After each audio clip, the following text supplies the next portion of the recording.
Everyone, it's Devesh Mishra and welcome back to our channel explain. आज हम करने जा रहे हैं entrepreneurship and new venture planning, जो कि बीकॉम प्रोग्राम सेमेस्टर 4th की बुक है। अगर आप रेगुलर में हो, एनसी वेब में हो या आप SOL-DU में हो, आपके पास सेमेस्टर 4th के अंदर बीकॉम में अगर entrepreneurship new venture planning book है तो ये सीरीज़ आपके लिए इम्पोर्टेंट होने वाली है। आज इस सीरीज़ का चैप्टर नंबर 6 हम इस वीडियो में क्लियर करने वाले हैं। चैप्टर नंबर 6 करने जा रहे हैं तो मैं पहले ही बता दूं कि चैप्टर 6 से पहले के जो चैप्टर हैं वो सारे हमने कवर करवा दिए हैं, ऑलरेडी इन सब के लिंक डिस्क्रिप्शन में डाल दिए हैं। तो डिस्क्रिप्शन से जाके आप एक एक करके सारे चैप्टर्स को वॉच कर सकते हो।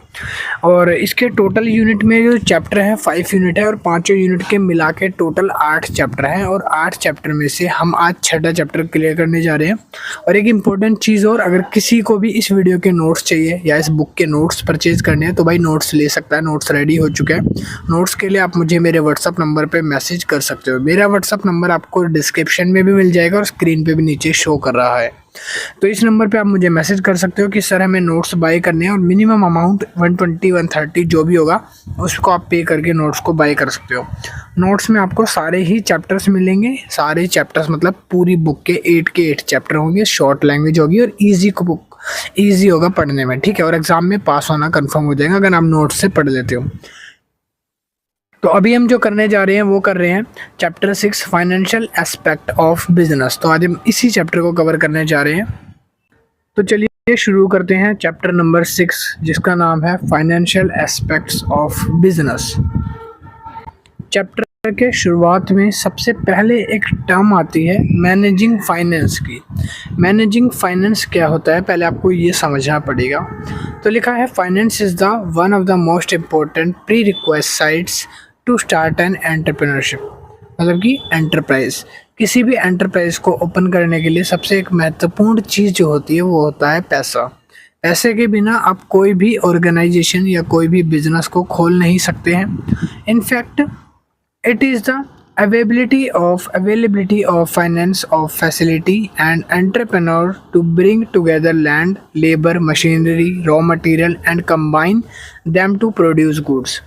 एक इनफैक्ट कह रहा है कि एक फाइनेंस के साथ साथ एक पर्सन को फाइनेंस के साथ साथ कुछ और भी तत्व की ज़रूरत होती है बिजनेस चलाने के लिए, जैसे कि ज़मीन का टुकड़ा जिस पर वो अपनी क्या बोलते हैं बिजनेस को खड़ा करेगा, लेबर मतलब कि मैन पावर इंसान वगैरह, मशीनरी, रॉ मटेरियल और कंबाइन और भी प्रोड्यूस करने के लिए जो गुड्स वगैरह उनके साथ साथ इन सब चीज़ों की इस्तेमाल भी होती है।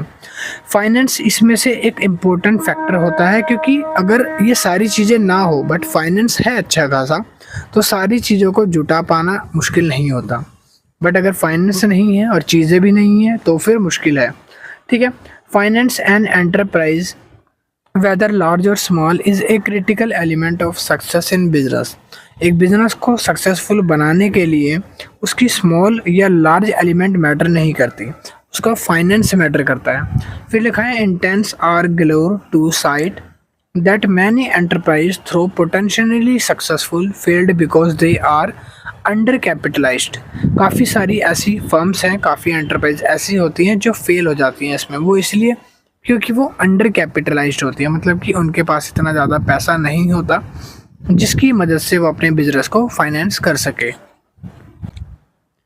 In the financial plan financial forecast that entrepreneur should clearly answer the following 3 question.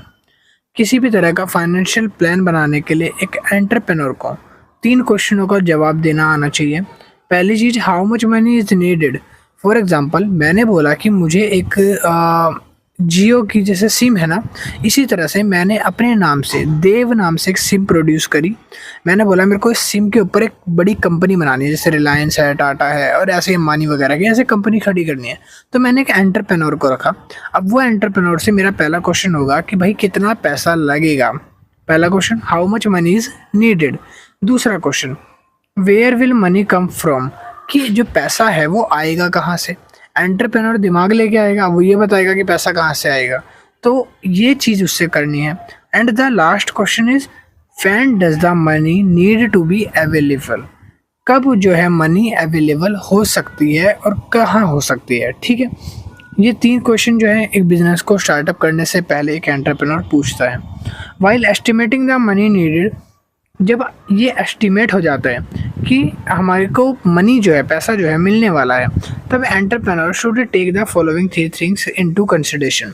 तब जो एंटरप्रेन्योर है वो इन 3 चीज़ों पर काम करता है। पहला, there should be adequate money to pay the purchase consideration, कि जो जो पैसे से हमने चीज़ें खरीदी हैं उन चीज़ों का पैसा उनसे निपटारा कैसे होगा। There should be sufficient capital as his her disposable to support the business operation up to the 3 initial month of the enterprise, कि जो भी सफिशिएंट कैपिटल है वो डिस्पोजल नहीं हो जाती, जो कि सपोर्ट करती है बिजनेस को। फिर लिखा है वो जो कैपिटल होगी उस कैपिटल से बिजनेस ऑपरेशंस को सपोर्ट करेगा विद इन 3 मंथ। अगर 3 मंथ तक एंटरप्राइज अच्छे खासी चल जाती है तो ठीक है, नहीं चलती तो उसको क्लोज करनी पड़ सकती है। Lastly, enough provision should be made to meet unexpected unplanned business expenses. कुछ ऐसे खर्चे हो जाते हैं किसी बिजनेस में जो अनप्लान्ड होते हैं, जो हमने सोचा नहीं होता, ठीक है। तो वो जो अनप्लान्ड बिजनेस एक्सपेंसेस हैं उनको ख़त्म कैसे करना है वो इसमें होता है। There are 2 ways of classifying the financial need of an enterprise. 2 तरीके हैं फाइनेंशियल नीड्स के जो क्लासीफाइंग कर सकते हैं एक एंटरप्राइज की।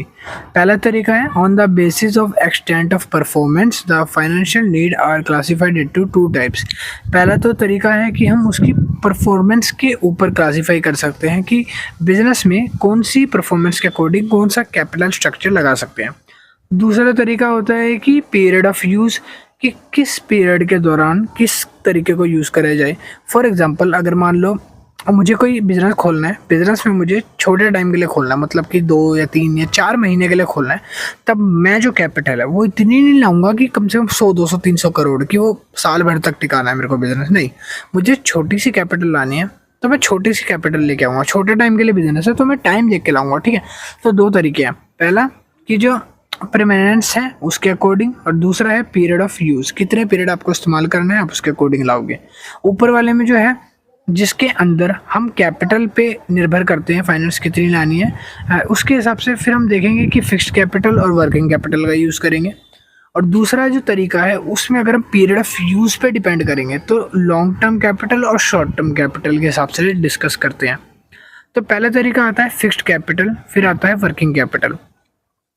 फिक्स्ड कैपिटल होती क्या है? देखो, फिक्स्ड कैपिटल वो असेट्स होती हैं जो हमारी फिक्स्ड रहती हैं। Durable assets like land, building, machinery, equipment, furniture etcetera is known as fixed capital. ये सब हमारी क्या है? फिक्स्ड कैपिटल है। देखो, अगर मेरे को कोई बिजनेस ऐसा है जो लॉन्ग रन चलाना है, ठीक है, मान लो मैं गन्ने की जूस की एक मशीन फैक्ट्री खोलना चाहता हूँ, मतलब कि दुकान खोलना चाहता हूँ, तो अगर मैं दुकान में काम करने जा रहा हूँ तो मेरे को मशीन खरीदने की ज़रूरत ही नहीं है। बट अगर मैं उसमें गन्ने के रस को निकालने के लिए अपना बिजनेस खोलना चाहता हूँ, बिजनेस बनाना चाहता हूँ, तो मुझे वो मशीन खरीदनी पड़ेगी। कब तक मैं उसको दूसरे से किराए पे लेके करता रहूँगा, है ना। तो वो मेरी क्या होगी? असेट हो जाएगी, फिक्स्ड कैपिटल, कि मैंने एक बार पैसा लगाया, अब मैं सालों साल जितना मर्जी जूस निकाल के बेच सकता हूँ, ठीक है। The asset are required for permanent use. जो असेट परमानेंट यूज़ के लिए रिक्वायर्ड होती है या लॉन्ग टर्म के लिए रिक्वायर्ड होती है, लंबे समय के लिए, वो फिक्स्ड कैपिटल होती है। वर्किंग कैपिटल क्या है? The money invested in current asset like raw material, finished goods, debtors etcetera. Working capital वो है जिस कैपिटल को आप असेट के तौर पर रखते तो हो, बट वो असेट कुछ टाइम के लिए होती है। जैसे कि रॉ मटेरियल आया, 1-2 लाख रुपए का रॉ मटेरियल आपने बाहर से परचेज किया गुड्स बनाने के लिए, वो रॉ मटेरियल आपकी असेट है, बट वो जब असेट से गुड बन जाएगा, फिनिश्ड गुड, फिर वो मार्केट में बेचने के लिए चला जाएगा, तो वो असेट आपके पास से चली जाएगी। तो ये कोई ऐसी असेट नहीं है जो फिक्स्ड है, आपके पास रखी रहेगी। जैसे कि लैंड, मशीनरी, ये हमेशा पड़ी थोड़ी रहेगी, वो तो गुड्स से आया है तो जाएगा। तो इस कैपिटल को हम बोलते हैं वर्किंग कैपिटल, मतलब कि कार्य करने वाली कैपिटल, जो कार्य करती है और चली जाती है, ठीक है। अदर वर्ड्स में अगर बोला जाए तो money required day to day operation, जैसे कि हर दिन काम करने के लिए कुछ पैसों की ज़रूरत पड़ती है, ठीक है।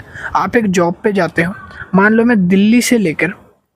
मैं सोनीपत से लेकर गुड़गांव तक एक जॉब करता हूँ, ठीक है। सोनीपत से गुड़गांव तक मेरी एक फिक्स्ड सैलरी होगी, मेरा बस का पास भी बना होगा, मान लो मेरा बस का, मेट्रो का, ट्रेन का, सबका पास बना हुआ है। फिर भी मैं अपनी तरफ से 100-200 रुपये जेब में डाल के लेके जाऊँगा, पता नहीं कब ज़रूरत पड़ जाए। तो इसको बोलते हैं डे टू डे ऑपरेशन, हर दिन के लिए कुछ पैसे लेके जाऊँगा भाई। ऐसा नहीं है कि आज लेके गया, आज मान लो नहीं लगे, कल तो लग सकते हैं ना, तो मेरे को रोज़ ले जाने पड़ेगी। ये नहीं है कि मेरे पास पास है तो मैं 1 रुपया भी जेब में अलग से ना लेके जाऊँ, ठीक है। Is called working capital. फिर आता है लॉन्ग टर्म कैपिटल। तो आता है long term capital. Long term capital क्या होती है, लिखा है this is such money whose repayment is arrange for more than 5 year in future. 5 सालों से ज़्यादा जिस पर आपको कोई भी तरह का रिपेमेंट करना हो या अरेंज करना हो पैसा, वो लॉन्ग टर्म कैपिटल होती है, जो एक ऑनर की इक्विटी भी कहलाती है। सपोज करते हैं कि मैंने एक कार ले ली। कार कौन सी भाई, छोटी मोटी कार नहीं है। कार वो है जिसके अंदर ऐसे 4 चूड़ियाँ बनी हुई है, ठीक है। मुझे नाम नहीं पता भाई क्योंकि हमारे पास नहीं है, तो बट हमने 4 चूड़ी वाली ये कार खरीद ली, सपने में खरीद ली, औकात तो वैसे है नहीं। तो हमने ना अभी ये 4 चूड़ी वाली कार खरीदी। अब इस कार का जो लोन है वो मान लो ये कार आई है 2 करोड़ की, सपोज कर लो 2 करोड़ की। मेरी सैलरी है 10,000, 15,000, 12,000, 20,000, बस, ज़्यादा नहीं भाई, मैक्स टू मैक्स इतनी होगी। हद मार के भी लगा लो मैं 30,000 रुपये है, तो इसमें से अगर मैं 10,000 रुपये पर मंथ की किस्तें बना के इस कार वाले को दे रहा हूँ, ठीक है, तो ये क्या है, मेरी 4 साल से ज़्यादा चलेंगी, 4 साल से भी ज़्यादा चलेगी ना लोन मेरा जो किस्तों का है। 10-10 हज़ार करके दूंगा भाई, बहुत साल चल जाएगा ये तो ये क्या है, मेरी लॉन्ग टर्म फाइनेंस है। अब मैं इसका मालिक हो गया और 4 साल में मेरे को चुकाना है, चुकता करना है। वैसे तो मेरे ले नहीं पाऊंगा, 20 साल भी लगा दूँ तो, अगर मैं ऐसी नॉर्मल सैलरी पे लूँगा तो, मजाक कर रहा हूँ भाई। आगे लिखा है short term capital. This is borrowed capital money that is to be repaid within a year. ये वो मनी होती है जो कि रिपेड करनी होती है शॉर्ट टर्म के लिए, 1 साल के अंदर अंदर के लिए। आपने अपने दोस्त से 10 रुपये उधार लिए हैं, ठीक है। पता है, अगर मुझसे कोई पूछे कि आप कितना पैसा 1 साल में चुका सकते हो, ज़्यादा से ज़्यादा जितना आप लोन ले पाओ, तो मैं ना 1 करोड़ रुपए भी चुकाने को तैयार हूँ। वो बात मजाक की करी थी, कार वाला जो टॉपिक था, बट ये हट के है, ठीक है। तो ये भी मजाक का ही, वैसे एग्जाम्पल दे रहा हूँ, सपोज कर लो यार, सपोज करने में जा रहा है। मान लो 1 करोड़ रुपए मैं चुका सकता हूँ 1 साल के अंदर। हाँ जी, कोई भी मेरे को कितना भी बड़ा लोन दे दे, 1 करोड़ तक का होगा, तो मैं 1 साल में उसको चुका के दे दूंगा पूरा। बट मैं वो 10 रुपये नहीं चुका पाऊंगा जो मैंने अपने दोस्त से लिए थे 11वीं या 12वीं क्लास में, समोसे के नाम पे या किताबों के नाम पे या पेट दर्द के नाम पे, बहाना मार के। वो 10 रुपये कभी नहीं चुकाऊंगा। वो जो 10 रुपये है ना, वो 10 रुपये नहीं होते, वो फीलिंग होती है। क्यों? क्योंकि देखो, हमने 10 रुपये लिए, हाँ भाई हमने दोस्त के पैसे मारे, तो ये पैसे कभी चुकाने के लिए होते ही नहीं, बने ही दोस्त से मांगने के लिए उधार, ठीक है। तो आपने भी ऐसे करा होगा, वो पैसे कभी नहीं चुकते। हाँ, तो हम मुद्दे से भटक गए थे भाई, सॉरी, मुद्दे पे आते हैं। तो लिखा है द मेन ये है कि शॉर्ट टर्म कैपिटल क्या होती है। शॉर्ट टर्म कैपिटल वो जो आप 1 साल के अंदर चुका सको। अगर आपने दोस्त से 10 रुपये लिए हैं तो वो शॉर्ट टर्म कैपिटल में नहीं आएगी, क्योंकि आपने साल, 2 साल, 3 साल बस उसको टरकाते रहा होगा कि भाई कल ले लिया यार, कल ले लिया यार, ऐसे करते करते 3 साल निकाल दिए। तो वो 10 रुपये जो है ना, वो लॉन्ग टर्म कैपिटल में आते हैं। इतना बड़ा बैलेंस आपने ले लिया दोस्त से उधार, ठीक है, तो ऐसा मत करा करो यार। और देखो, इसका एग्जाम्पल भी लिखा हुआ है, देखो यहाँ पे लिखा हुआ है, मैं दिखा देता हूँ, 1 मिनट यार, एक तो ये ऐप, हाँ, तो ये लिखा हुआ है कैपिटल डिपॉजिट। जैसे कि आपने कोई कैपिटल लिया है, ठीक है, वर्किंग कैपिटल है, डिपॉजिट है, बोरो करें। बोरो किससे करें? Friend, relative etcetera. देखा आगे ना वही टॉपिक, फ्रेंड, रिलेटिव एटसेट्रा। किसी से भी आपने 10-20 रुपये उधार लिए हो, कभी अपने दोस्त से, चांदनी, प्रिया, रोहन, मोहन, सोहन से, ठीक है, और आपने कभी उसको दिए ना हो। तो नेक्स्ट पॉइंट आता है हमारा source of finance. Finance source क्या होते हैं? These are the various source of finance from which an enterprise can raise the requirement fund. Source of finance 2 होते हैं, एक होता है इंटरनल सोर्स, एक होता है एक्सटर्नल सोर्स, ठीक है। इंटरनल सोर्स और एक्सटर्नल सोर्स में फ़र्क क्या है, दोनों में हम क्लियर करते हैं। तो लिखा है अंडर दिस सोर्स, अगर हम इंटरनल की बात करें, under this source fund are raised from within the enterprise itself. जहाँ पर एक एंटरप्राइज खुद से, ये जो कंपनी है ना, ये खुद से फंड रेज करेगी, समझ रहे हो। इंटरनल सोर्स के अंदर कोई भी ऑनर की कैपिटल को known as the equity, deposit, loans वगैरह जो होते हैं, और जो फंड रेज होता है वो अंदर ही होता है। मतलब कि कहने का मतलब है, जो कंपनी है वो खुद से फंड रेज करती है भाई, करा है। One source for raising fund internally may be personal loan, और जो खुद से फंड रेज होता है, इस लोन को पर्सनल लोन के नाम से जाना जाता है। Personal asset like provident fund, अब ये जो पर्सनल एसेट्स होती है इसका मतलब है लाइक प्रोविडेंट फंड हो गया, लाइफ इंश्योरेंस पॉलिसी हो गया, बिल्डिंग इन्वेस्टमेंट हो गया, और भी एडिक्शन तरह के अलग अलग तरह के एंटरप्राइजेज इससे रन होते हैं। इसको बोला जाता है इंटरनल सोर्स। एक्सटर्नल सोर्स क्या होते हैं? एक्सटर्नल सोर्स होते हैं वो वाले फंड जो इंटरनल सोर्स से हटके होते हैं। जैसे कि एक्सटर्नल सोर्स में कौन कौन से सोर्स इंक्लूड है? पहला, डिपॉजिट और borrowing from relatives and friends और अदर्स। आपने किसी दोस्त से पैसे मांगे अपने बिजनेस में डालने के लिए, आपने एक बिजनेस खोला, चाय की टपरी खोली, तो चाय की टपरी के लिए आपने अपने दोस्त से मांगे, भाई 5,000 रुपये दे दे, फ्राई पैन लाना है, तवा लाना है, गैस सिलेंडर लाना है और एक ठेका लगाना है। ठेका मतलब मेरा कहने मतलब खोखा लगाना है। अरे यार समझ नहीं रहे तुम। ठेका खोखा वर्ड का मतलब होता है एक शॉप किराने की जो होती है ना, वो नुक्कड़ पे बनाए रखते हैं, वो लकड़ी के डाल के बस तान के ऐसी, वो कहने का मतलब मेरा वर्ड याद नहीं आ रहा मेरे को। तो वो चीज़ है, उसके लिए चाहे अपने फ्रेंड से, रिलेटिव से, किसी से भी पैसे ले सकते हो, जो कि एक्सटर्नल सोर्स कहलाएगा। दूसरा, आपने बैंक से पैसे बोरो करें या फिर अपनी वर्किंग कैपिटल से। तीसरा, क्रेडिट फैसिलिटी लिया या कमर्शियल बैंक से आपने लोन लिया हो, आपने कोई टर्म लोन लिया हो या फिर कोई भी फाइनेंशियल इंस्टीट्यूशन से पैसे मांगे हो। ठीक है, इसी के साथ साथ आपने कोई नेशनल स्मॉल इंडस्ट्री कॉरपोरेशन, जिसको बोलते हैं NSTC या फिर SSIC से, स्मॉल इंडस्ट्री कॉरपोरेशन, ये गवर्नमेंट की संस्थाएं हैं कुछ जो स्मॉल बिजनेस को प्रमोट करती है, लघु उद्योगों को प्रमोट कर रही है। ठीक है, तो इनसे आपने पैसे उठाए हो। ठीक है, या फिर कोई भी सब्सिडी वगैरह गवर्नमेंट की हो सकती है, फाइनेंशियल इंस्टीट्यूशन जहाँ से आपने पैसे उठाए हो। ठीक है, तो नेक्स्ट पॉइंट आ जाता है कैपिटल स्ट्रक्चर क्या होता है। These take from the ownership capital and borrow capital respectively. An entrepreneurship raise fund internal external sources. एक एंटरप्राइज जो है अपने फंड को रेज करती है दो तरीके से, एक एक्सटर्नल तरीका होता है, एक इंटरनल तरीका होता है। दोनों मैंने अभी आपको ऊपर क्लियर करे हैं। ठीक है, पीछे जाके थोड़ा सा रिवाइंड करके देख लो भाई अगर नहीं सुना तो। और लिखा है आगे कि the former is also known as equity and the latter as डेब्ट। जो फॉर्मर होता है वो इक्विटी के नाम से भी जाना जाता है और लेटर ऑफ डेब्ट के नाम से भी। The composition of equity and डेब्ट overall capital enterprise is called capital structure. और जो कंपोजिशन होती है इक्विटी और डेब्ट्स की ओवरऑल एक कैपिटल एंटरप्राइज के अंदर, उसको हम कैपिटल स्ट्रक्चर नाम देते हैं। सिंपल वर्ड में कैपिटल स्ट्रक्चर एक रेशो होता है डेब्ट और इक्विटी कैपिटल के बीच का। डेब्ट रेशो एंड इक्विटी कैपिटल दोनों के बीच का एक रेशो होता है जो कि होता है हमारा capital structure. It is also express bye डेब्ट इक्विटी रेशो। आपने डेब्ट इक्विटी रेशो पढ़ा है? ये डेब्ट इक्विटी रेशो 11th में बहुत पूछा जाता है, अकाउंटिंग में बेसिकली पूछा जाता है। आप अकाउंट से ही हो ना, तो पूछा गया होगा जरूर। ठीक है, तो डेब्ट equity ratio. Definition of capital structure. Capital structure की डेफिनेशन क्या होती है? Optimum leverage can be defined as that mix of डेब्ट एंड इक्विटी। जो ऑप्टिमम लिवरेज होती है वो डिफाइन करती है किसी भी डेब्ट और इक्विटी के मैक्सिमाइज मार्केट वैल्यू कंपनी की, जो एग्रीगेट क्लेम कर सकता है एक ऑनर अपनी ऑनरशिप इंटरेस्ट के बेस्ड पर, और जो क्रेडिट साइड बैलेंस शीट है उसमें इसको शो किया जाता है, रिप्रेजेंट किया जाता है। ठीक है, जिसको कैपिटल स्ट्रक्चर बोला जाता है। Now we discuss factor determining capital structure. कौन कौन से फैक्टर्स हैं जो कैपिटल स्ट्रक्चर को डिफाइन करते हैं? पहला आता है नेचर ऑफ बिजनेस। बिजनेस का नेचर कैसा होता है? देखो, बिजनेस का नेचर में ज़्यादा कंफ्यूज नहीं करूँगा, बिल्कुल सिंपल शब्दों में समझाऊंगा भाई। ठीक है, बिजनेस का नेचर होता है सिर्फ दो टाइप का। पहला होता है एक स्मॉल बिजनेस, एक होता है लार्ज बिजनेस। दोनों ही बिजनेस में कुछ सिमिलरिटीज होती हैं, कुछ डिफरेंशिएशन होता है। सिमिलरिटी ये होती है कि दोनों ही कैपिटल लाते हैं, दोनों ही डिपॉजिट्स पे चलते हैं, और दोनों के दोनों बिजनेस जो है वो क्या करते हैं, दोनों के दोनों बिजनेस लॉन्ग रन सोच के आते हैं, कुछ शॉर्ट रन सोच के आते हैं। ठीक है, और आगे लिखा है इनके एग्जांपल्स में बिजनेस, ये दोनों जो होते हैं सेल्स के लिए होते हैं, फ्लक्चुएशन सेल्स होती है दोनों की। ठीक है, सेकंड पॉइंट आता है ट्रेडिंग ऑन इक्विटी। एक मिनट, सेकंड पॉइंट भाई ये है size of the enterprise.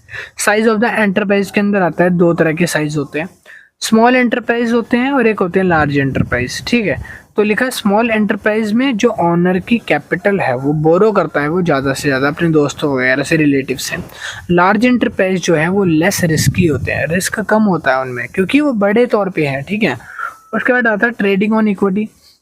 In case rate of return on capital employed is more than the rate of interest. अगर किसी केस के अंदर rate of return of capital employed ज़्यादा हो जाता है rate of interest on debenture से भी ज़्यादा, या फिर rate of dividend on preference share से ज़्यादा, तब इस केस में हम कह सकते हैं कि ट्रेडिंग ऑन इक्विटी है या फिर लिवरेज इफेक्ट बढ़ रहा है।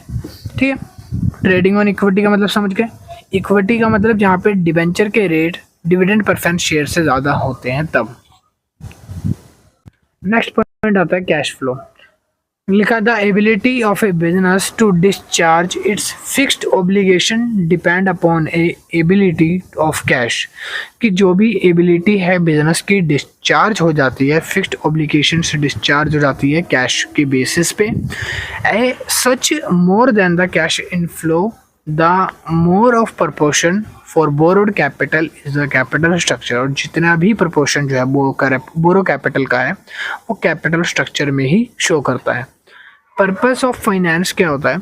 The purpose of financing also effect the capital structure. Personal finance जो है वो कैपिटल स्ट्रक्चर को फाइनेंस करता है।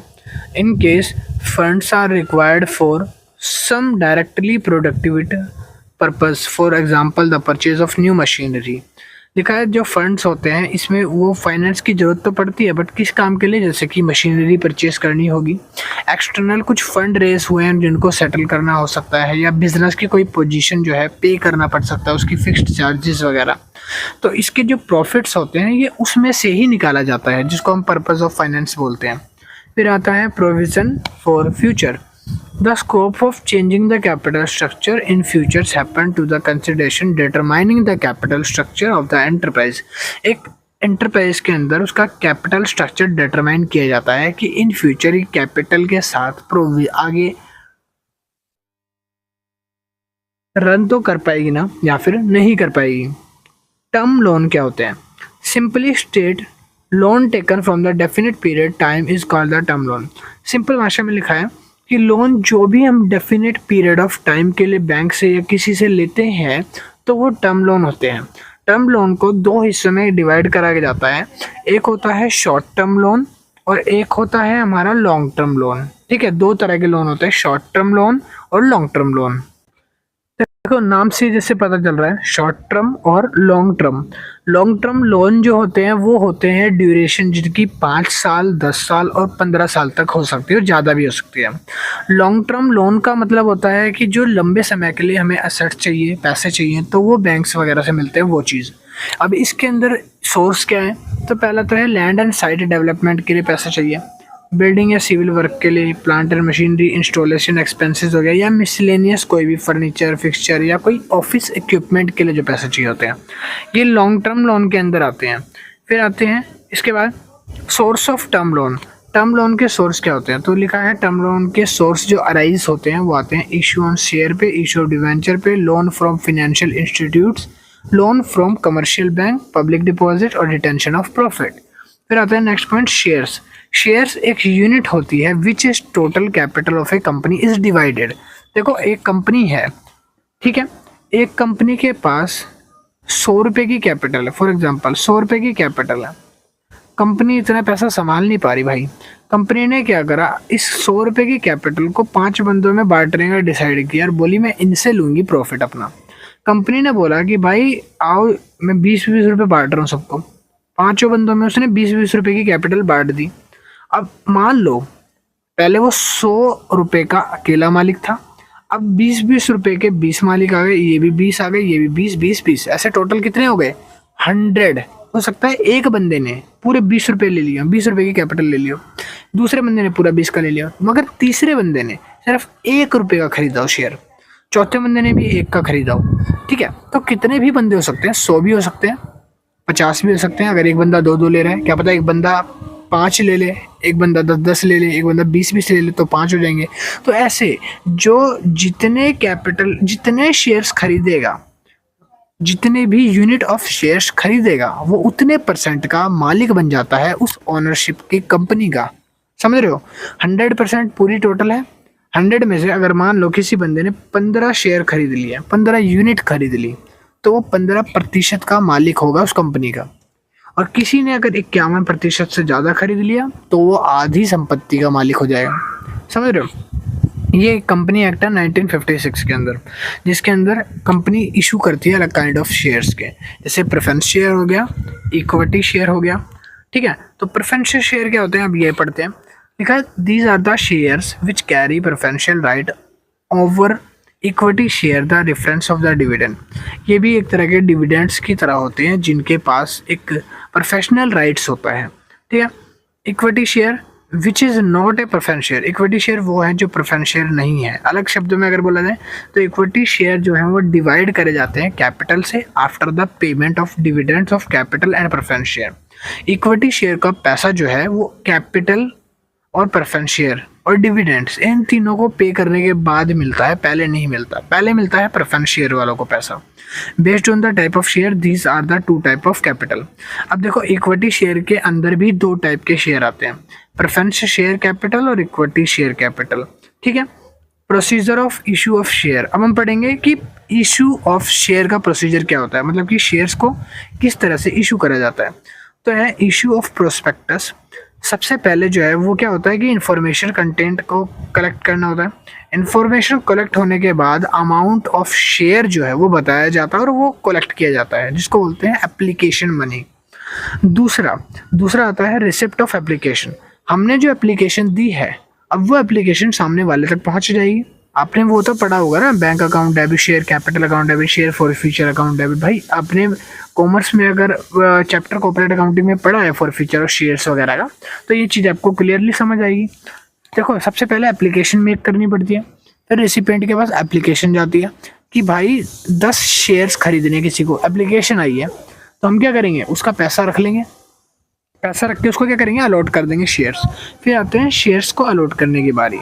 जितने भी पैसों की एप्लीकेशन आई है उस पर हम उनको शेयर्स अलॉट कर देते हैं। और जो एक्सेस मनी आया है, मीन्स अगर हमारे पास 100 शेयर हैं, मार्केट में 120 शेयर का पैसा आ चुका है, तो हम क्या करेंगे, 100 शेयर वालों को दे देंगे हमारे शेयर्स।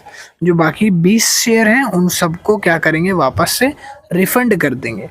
या तो बैंक से उनके वापस कर देंगे पैसा, या फिर हम उसको आगे अलॉटमेंट पे यूज़ कर लेंगे अगर हमें लगता है आगे हमारे पास शेयर होंगे तब। नहीं तो हम उसको क्या करेंगे, रिफंड कर देंगे, वापस पहुंचा देंगे। अब देखो हमने क्या करा, शेयर्स इशू करे, अलॉट कर दिया। फिर आता है डिबेंचर्स। ऐसे ही डिबेंचर्स एक अलग तरह का टर्म लोन है। डिबेंचर्स एक तरह का एक्नॉलेजिंग डेब्ट होता है कंपनी के लिए पर्सन में।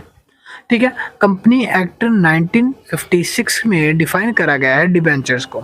डिबेंचर जो है डिबेंचर स्टॉक्स के अंदर आते हैं, जो कि एक तरह के बॉन्ड और सिक्योरिटी टाइप के डिबेंचर्स होते हैं।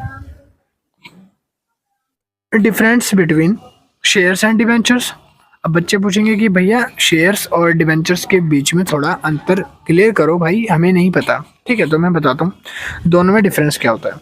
मेजर डिफरेंस ये होता है एक शेयर और एक डिबेंचर में रिप्रेजेंटेशन के ऊपर। A share represent the portion of capital. एक शेयर अगर आप लेते हो कंपनी से तो उतने प्रतिशत के आप मालिक बन जाते हो, ये शो करता है। इसी की जगह डिबेंचर जो है वो ये शो करता है कि कितने कंपनी के डेब्ट्स आपके पास है। दूसरा आता है स्टेटस। एक शेयर होल्डर जो है वो कंपनी का मेंबर बन जाता है, बट एक डिबेंचर होल्डर जो है ना वो सिर्फ क्रेडिटर बन के रह जाता है कंपनी का, वो कभी मेंबर नहीं बनता। तीसरा रिटर्न। एक share holder is paid dividend while a debenture holder is paid interest. एक शेयर होल्डर को हमेशा डिविडेंड्स पे मिलता है, बट जो डिबेंचर होल्डर है वो पे करता है इंटरेस्ट उल्टा। राइट ऑफ कंट्रोल क्या है, शेयर होल्डर को राइट होते हैं कंट्रोल करने के वर्किंग कंपनीज। कंपनी का राइट होगा ना, क्योंकि शेयर होल्डर मालिक हुआ उतने प्रतिशत का। 100 में से अगर मान लो किसी व्यक्ति ने 10 शेयर को खरीद लिया तो वो 10% के हिस्से का मालिक बन जाएगा, तो उसको पूरा राइट होगा ना उस 10% पर कुछ भी करे। बट जो डिबेंचर्स हैं उनके पास कोई राइट नहीं होता। रीपेमेंट की बात करें तो debentures are normally issue for a specific period after which they are repaid. जब डिबेंचर्स रिपेड हो जाते हैं तब वो स्पेसिफिक कुछ टाइम के लिए सिर्फ इशू करे जाते हैं। But repayment is not possible in case of shares. अगर शेयर्स की बात करें तो इस केस में रीपेमेंट पॉसिबल नहीं होती। फिर आता है purchase. A company can not purchase it's आउन शेयर फ्रॉम द मार्केट। एक कंपनी जो है वो कभी भी अपने ही शेयर्स को मार्केट से खरीदती ही नहीं है। बट कैन परचेज इट्स आउन debenture and cancel them, but अपने डिवेंचर को खरीद के कैंसिल भी कर सकती है। Order of repayment in liquidation. Liquidation, ये जो वर्ड है इसका मतलब आपको समझना होगा बच्चों। लिक्विडेशन क्या होता है? जब आपके पास सोना पड़ा हो और आपको कैश की ज़रूरत हो, जब आपके पास पेटीएम में पैसे पड़े हो और आपको कैश की ज़रूरत हो, तब आप क्या करते हो? या तो आप बैंक जाओगे सोने वाले केस में, गोल्ड के केस में, या फिर आप पेटीएम वाले केस में किसी दुकानदार पे जाओगे कि भाई मैं 10 रुपये पेटीएम कर रहा हूँ, 100 रुपये मेरे को कैश दे दे। मैं 100 रुपये पेटीएम कर दूँगा, कैश दे दिया। तो ये क्या हो रहा है? ये लिक्विडेशन हो रहा है। आप क्या करवा रहे हो? आप ये करवा रहे हो कि भाई आपके पास कैश नहीं है तो आप कैश ले रहे हो उससे।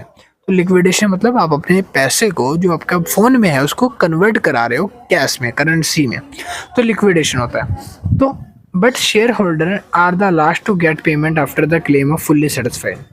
जो डिबेंचर्स होल्डर होते हैं उनको प्रायोरिटी पेमेंट की होती है, पेमेंट पहले करनी होती है, बट शेयर होल्डर्स को बाद में कर सकते हैं। फिर देखा उसके बाद, और मैं यहाँ पे पेमेंट की बात कर रहा हूँ, तो पेमेंट हम जब करते हैं ना, मैं उसकी बात कर रहा हूँ, उनसे लेने की बात नहीं कर रहा, ठीक है? मतलब कि जब हम पेमेंट जो है किसी से लेंगे उस टाइम पर हम। अगला लिखा है optimum capital structure. Optimum capital structures के कुछ फीचर होते हैं, जिसमें पहला फीचर है the capital structure should involve the minimum cost and the maximum yield. इस कैपिटल स्ट्रक्चर में मिनिमम, कम से कम कॉस्ट होती है, ज़्यादा से ज़्यादा यील्ड होता है। दूसरा, the adapt capital structure should be flexible enough to fulfill of future requirement of the capital and its when needed. तीसरा है the use of debenture should be within the repaying capacity. use of debt जो है वो within repaying capacity का होता है। उसके बाद लिखा है in fact failure of recognize the important fact of the common cause of financial strain among small scale enterprises. Management of assets, cash management. तो डेफिनेशन ऑफ कैश मैनेजमेंट आप पढ़ेंगे, कैश मैनेजमेंट होता क्या है? An asset that is useful for entity groups, person and monitor, deployed, operate, maintained, modernized and improved by a cost system at the reasonable cost. कह रहा है किसी भी तरह की संपत्ति जो कि यूजफुल होती है एक एंटिटी के लिए, ग्रुप के लिए, पर्सन के लिए, आदमियों के लिए, किसी चीज़ को ऑपरेट करने के लिए, मॉडर्नाइज करने के लिए या फिर इम्प्रूव करने के लिए कोस्ट सिस्टम को, वो सारी रीजनेबल जो कोस्ट है वो मैनेजमेंट एसेट कहलाती है, मतलब कैश मैनेजमेंट कहलाता है। Asset management refer to the financial services. Asset management जो है फाइनेंशियल सर्विसेज को रेफर करता है। Organization managing is the company on individual investment. इसमें आती है टेंजेबल एसेट्स जैसे कि such as machinery. Tangible asset बोला है मैंने, टेंजेबल मतलब होता है इन वो एसेट्स जिसको आप देख सकते हो, छू सकते हो, you can feel and touch, ठीक है। इनटेंजेबल बोला होता है तो उसको आप नहीं छू सकते, जैसे कि सेकंड लाइन में लिखा है नॉन टेंजेबल एसेट्स, ठीक है। नॉन टेंजेबल एसेट में आता है जैसे कि प्रॉपर्टी, पेपर्स हो गया, ठीक है, जिसको आप छू सकते हो बट आपके नहीं है। गुडविल हो गया, फाइनेंशियल एसेट्स हो गया, और भी बहुत सारी चीज़ें। Both the business of the person enlist the help of financial professional to manage their pension funds, cash investment and return। दोनों तरह की इन्वेस्टमेंट्स जो है फाइनेंशियली प्रोफेशनल लाइफ में हेल्प करती है आपके फंड्स, कैश और रिटर्न्स को मैनेज करने के लिए। फिर आता है motives of cash management. Cash management का मोटिव क्या होता है? पहला आता है ट्रांजैक्शन मोटिव, जहाँ पर सच कैश रिक्वायरमेंट होती है नेसेसरी पेमेंट को परचेज करने के लिए, जैसे कि कोई रॉ मटेरियल हो गया, कोई भी पेमेंट करने के लिए वेजेस, या फिर daily day to day life, professional life हो गया, एक्सपेंसेस हो गया, आपके खर्चे वगैरह चुकाने के लिए आपको कैश के ट्रांजेक्शन्स की ज़रूरत पड़ती है।